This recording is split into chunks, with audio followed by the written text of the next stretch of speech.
Good afternoon and most welcome to H881. Today we are going to enter a brand new philosopher.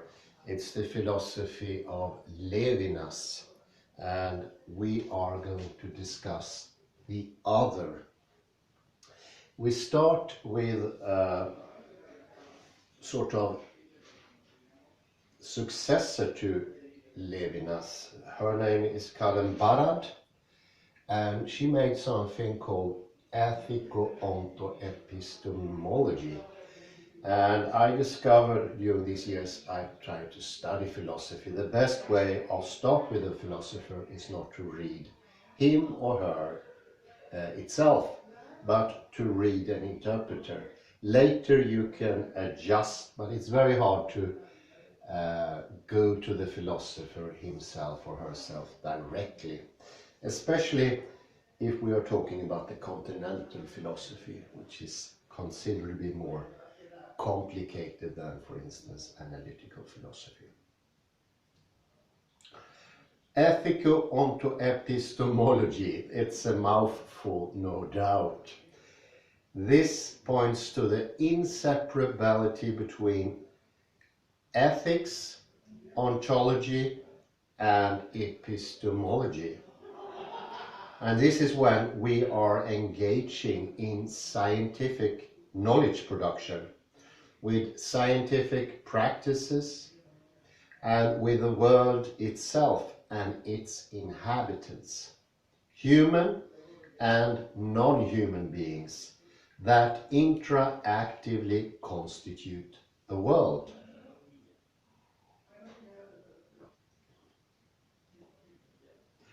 She is inspired by Emmanuel Levinas, but also by Jacques Derrida. And she is firmly rooted in something that is called Harawaiian feminist science studies tradition. And this tradition emphasizes the need for accountable and just knowledge production. I'm going to write that on the board. Accountable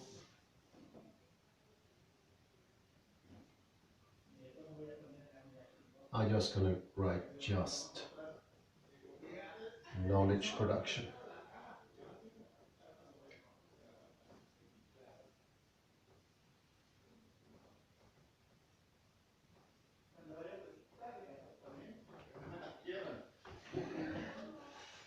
This is a demand that is very modern, and it stems from epistemology, and we are talking about justified belief and such. This is the use of the word here, it's justified. It's not to be interpreted as the Swedish word bara, it is justified.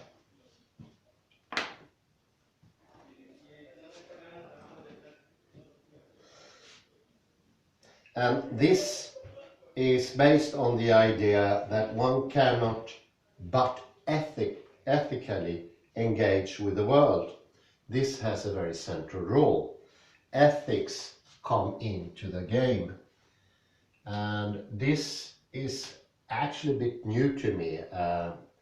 It reminds me possibly of Ian McGilchrist, that says a certain worldview, for instance, viewing the world as reductionist people do, it's ethic as well. It's a sort of ethic. This is because it gets ethical consequences, possibly the eradication of morale as such. So where does she get this ethical onto epistemology? Well, it could actually be regarded, and she wants to see it this way, as a quantum entanglement that demonstrates that because we are part of the world, we can no longer see ourselves as innocent bystanders, observing the world from a freestanding perspective. Or as feminist science studies scholar Donna Haraway has called such a falsely neutral, overarching point of view, just a good trick. The importance of the ethical and of the entanglements between the ontological and the epistemological and the ethical is becoming more and more apparent once you read more about Barrad's ethico-onto-epistemology. She has written several books, Meeting the Universe Halfway, which takes its stand both in philosophy of Levinas, but also quantum mechanics, oddly enough. But it's more crucial in recent articles such as Quantum Entanglement and Nature's Queer Performativity. This queer performativity is about how nature makes it possible for us to perceive the world. There is a co-joined effort from nature and the world coming at the same time. For if it weren't for our faculties when it comes to perception, intelligence, well, only the fact that we're standing on two legs makes the world what it is. So we are, so to speak, co-joined with the creation of reality. It is not a creation that is outside us, but it's not only inside. We're not pointing to idealism. We are trying to show there is a concerted effort going from the world and from us ourselves. And this is the first hint about the philosophy of Emmanuel Levinas. He is also very interested in the idea that there is a concerted effort. Barrad's model of ethics of entanglement is fundamentally about discovering and following up these ethical demands, seen through Barrad's agential realist perspective that underlines the interactivity between the world and its subjects. This is a very good word. Interactivity.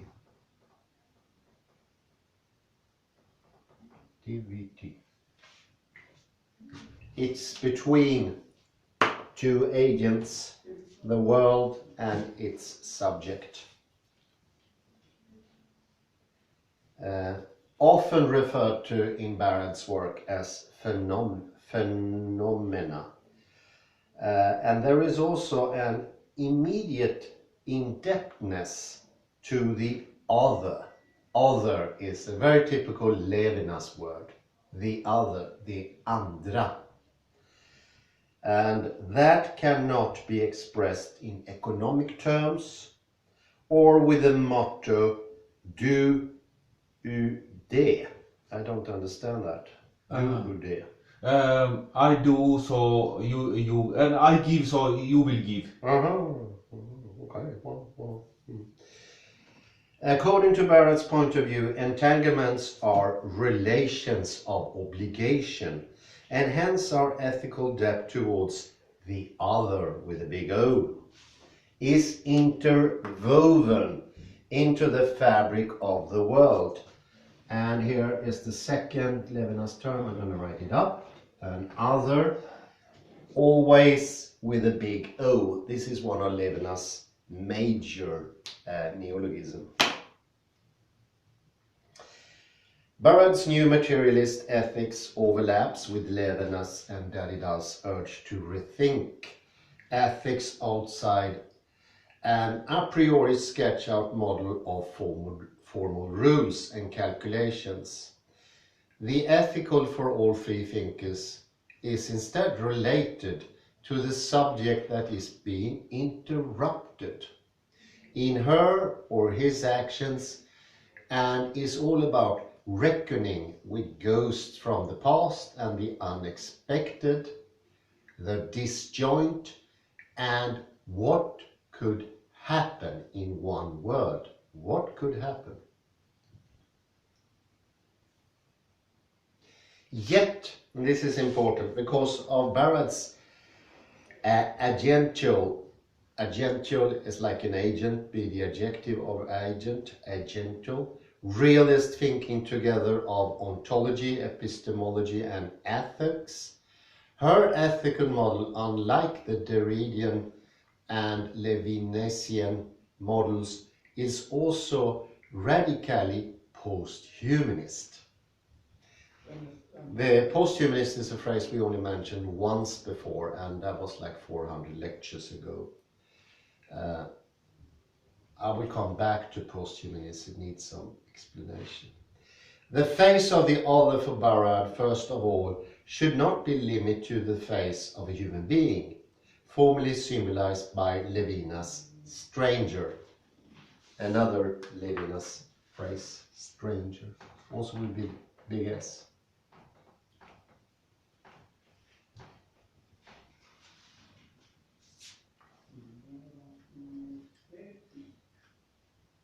As our being in the world is always already entangled with other beings' existence. And this is oddly similar to the thing I said yesterday. I hadn't read this Levinas yesterday, so I think there are some parallel thinking going on here. Maybe it's our development the last 200 lectures. Now we're going into the direction of post-humanism. Responsibility, the ability to respond to the other, cannot be restricted to human encounters when the very boundaries and the constitution of the human are continually being reconfigured. Additionally, otherness, it's now we have 4 learners terms. Otherness,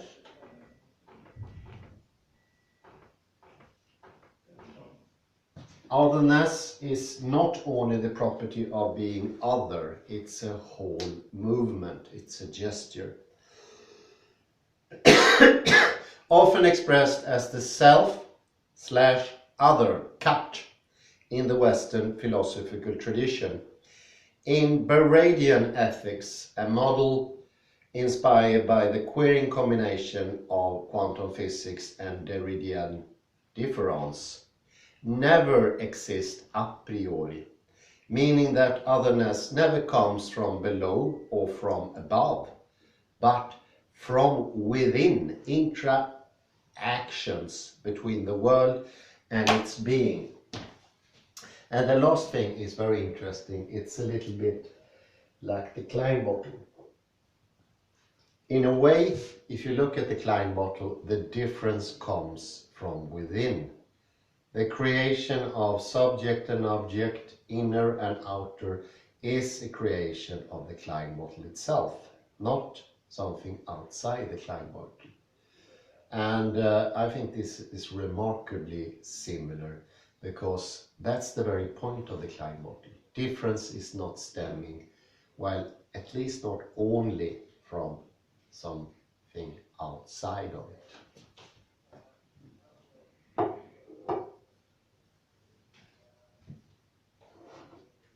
One could call that a radical difference, but it is what the word difference means actually, that you can yourself be different from yourself. Self-identity doesn't hold in post-humanist or even post-structuralist thinking.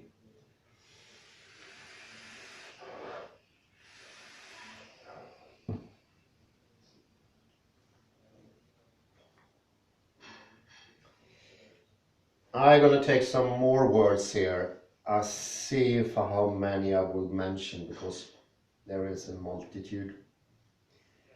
One is responsibility. You probably have another Levinas lecture. I will put them on a piece of paper then. That is the ability to respond to the other with a big O. And that cannot be restricted to human encounters, because we are continually being reconfigured. We are always different to ourselves. We are never identical. And then the next one is, additionally, otherness is often expressed as the self-other-cut in Western philosophical tradition. And there's a similarity there between self and the other. I am the self and the other is outside of me. That is questioned by the Klein model, because you can be other to yourself when you're not self-identical. And I would say maybe that's the most important thing, sort of, when you start to deconstructing the idea of self and other being radically different from yourself, in the way that it's sort of constructed from a different epistemological basis. That is the idea from the analytical philosophers. They mean that everything that is outside of ourselves is completely different. It has nothing to do with our senses, our consciousness, or our self. But in this variety there is a connectedness from the beginning, because they come from the individual.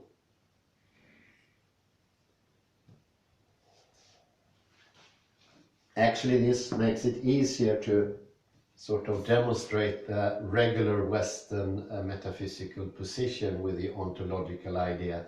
This could be the self, this is the complete other, has no relation whatsoever. Actually, this is coming from a place some elsewhere, not of this world.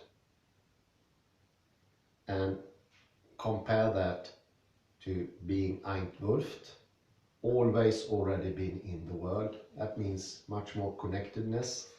And compare that you actually can be different from yourself, which is very, very important. Self-identity is one of those hindering thought things, and once you sort of pass that mark, it's sort of downhill.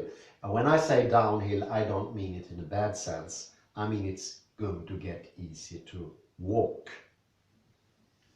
Maybe that's not the best suited metaphor, but this is how it is.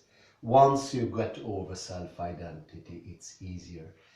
And to encourage you, we have to say it's questionable whether Heidegger did the very last bit of sort of dissolving self-identity. He did it by crossing out, but the question is, did he consciously understand it? He never put it on print. So that is interesting. It also shows these things are, they are tough from some directions.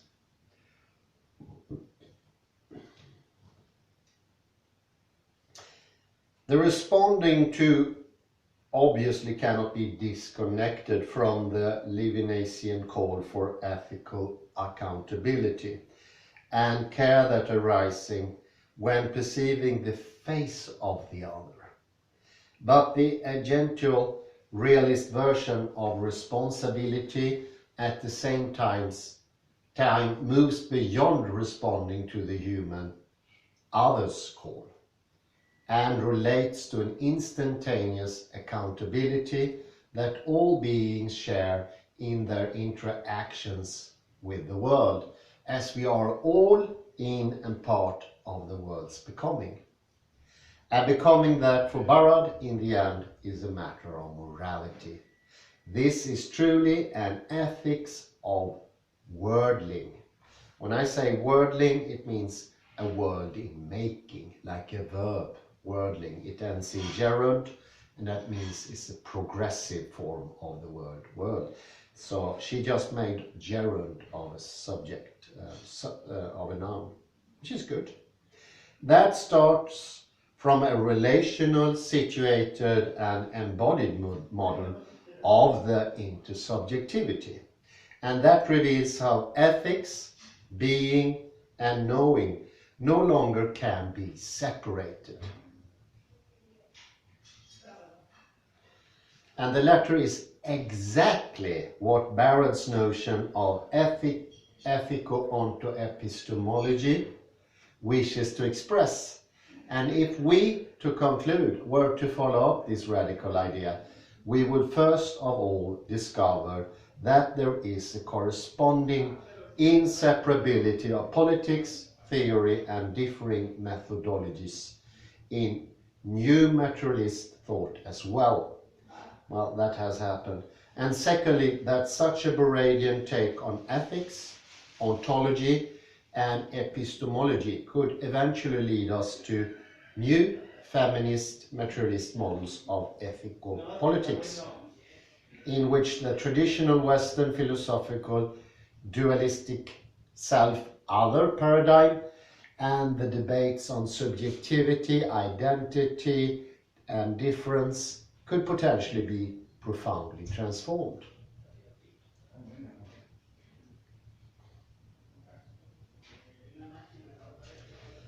This reconceptualized version of responsibility as a response ability, that is the skill to respond to the other.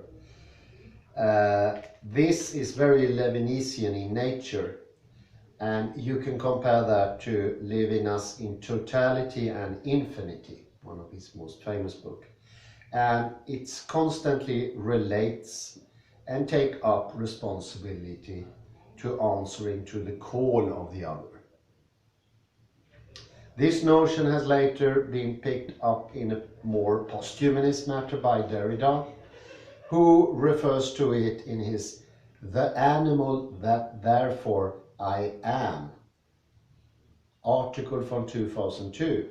That's an article I never heard about before. Didn't even notice when I read this text the first time.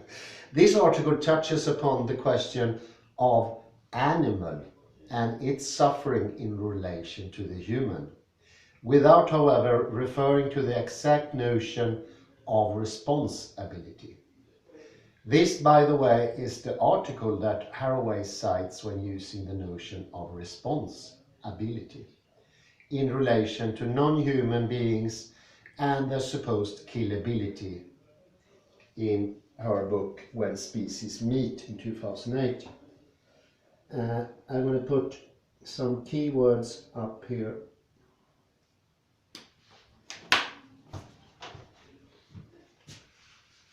This could actually serve like a segue into the philosophy of Levinas to get some of the terms from the beginning.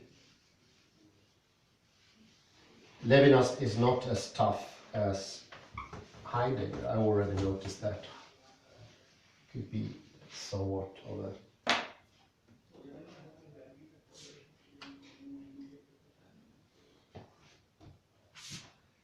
We have some antonyms here. Oh, boy.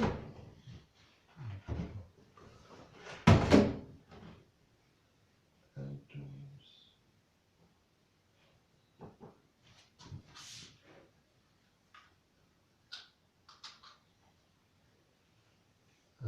Separatedness.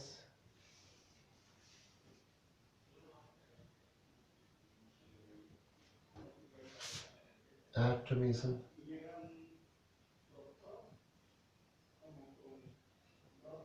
And metaphysical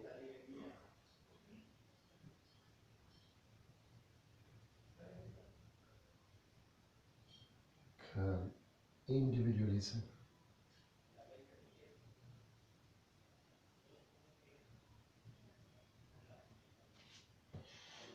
So you see,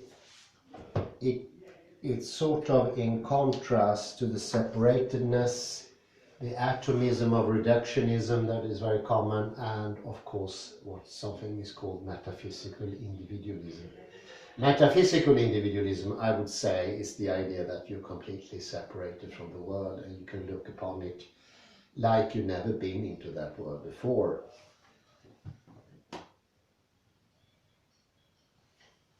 And it is most interesting, this idea of an inseparability of ethics, ontology and epistemology. That all these things are one and the same thing. And I'm slicing them out here, but maybe you can't even separate them. Ian McGilchrist means that as well. He says that the modern reductionist materialist idea, it's a moral stance. It's not a necessary stance in his worldview.